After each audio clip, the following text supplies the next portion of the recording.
Selamat pagi Bapak dan teman-teman. Perkenalkan kami dari kelompok 2, kami akan membawakan materi mengenai pencemaran lingkungan yaitu pemanasan global, efek rumah kaca, dan hujan asam. Yang pertama yaitu pemanasan global. Nah, pemanasan global adalah proses peningkatan suhu rata-rata permukaan bumi yang terjadi secara bertahap dan berkelanjutan.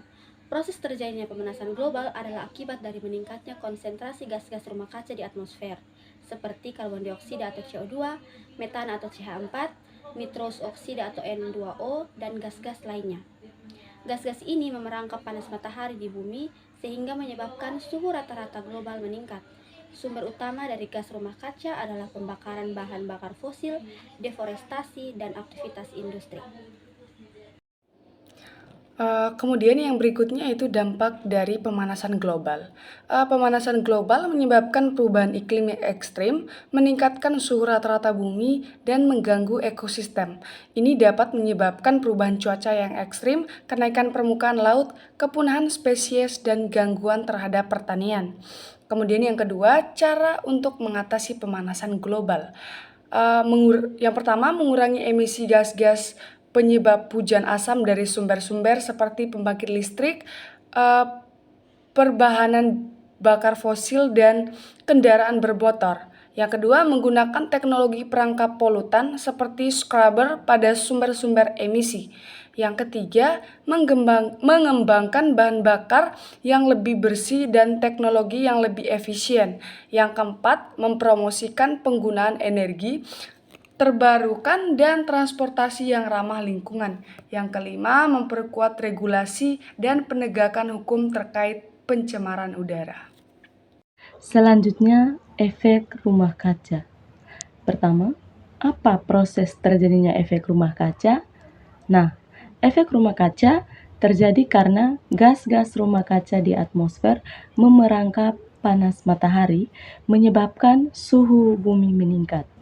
Hal ini dapat menyebabkan perubahan iklim, kenaikan permukaan laut, dan berbagai dampak lainnya. Kedua, apa dampak efek rumah kaca? Efek rumah kaca mengakibatkan pemanasan global seperti gelombang panas yang akan terjadi lebih lama, fenomena badai yang lebih intens sampai dengan kebakaran hutan, menghambat perkembangbiakan tumbuhan. Perubahan iklimnya seperti curah hujan yang tinggi, musim kemarau yang berkepanjangan, dan bencana alam seperti angin puting beliung. Slide berikutnya yaitu cara mengatasi efek rumah kaca. Terdapat beberapa cara dalam mengatasi efek rumah kaca. Yang pertama yaitu mengurangi emisi gas rumah kaca dengan cara melakukan reboisasi serta mengurangi aktivitas yang dapat meningkatkan polusi udara.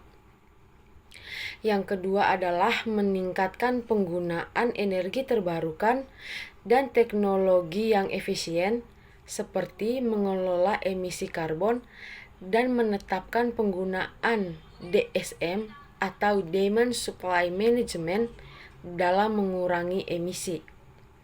Dan yang ketiga adalah mempromosikan gaya hidup yang lebih ramah lingkungan. Dalam hal ini yaitu dengan mengurangi penggunaan sampah plastik, meningkatkan penggunaan pupuk organik, dan mendaur ulang sampah. Dan cara yang terakhir atau yang keempat yaitu berinvestasi dalam penelitian tentang pengembangan teknologi dalam mengatasi efek rumah kaca. Nah, untuk materi selanjutnya yaitu cara mengatasi efek rumah kaca. Mengurangi emisi gas rumah kaca dengan cara yang sama seperti mengatasi pemanasan global, dengan cara meningkatkan penggunaan energi terbarukan dan teknologi yang lebih efisien, mempromosikan gaya hidup yang lebih ramah lingkungan, berinvestasi dalam penelitian dan pengembangan teknologi mitigasi efek rumah kaca.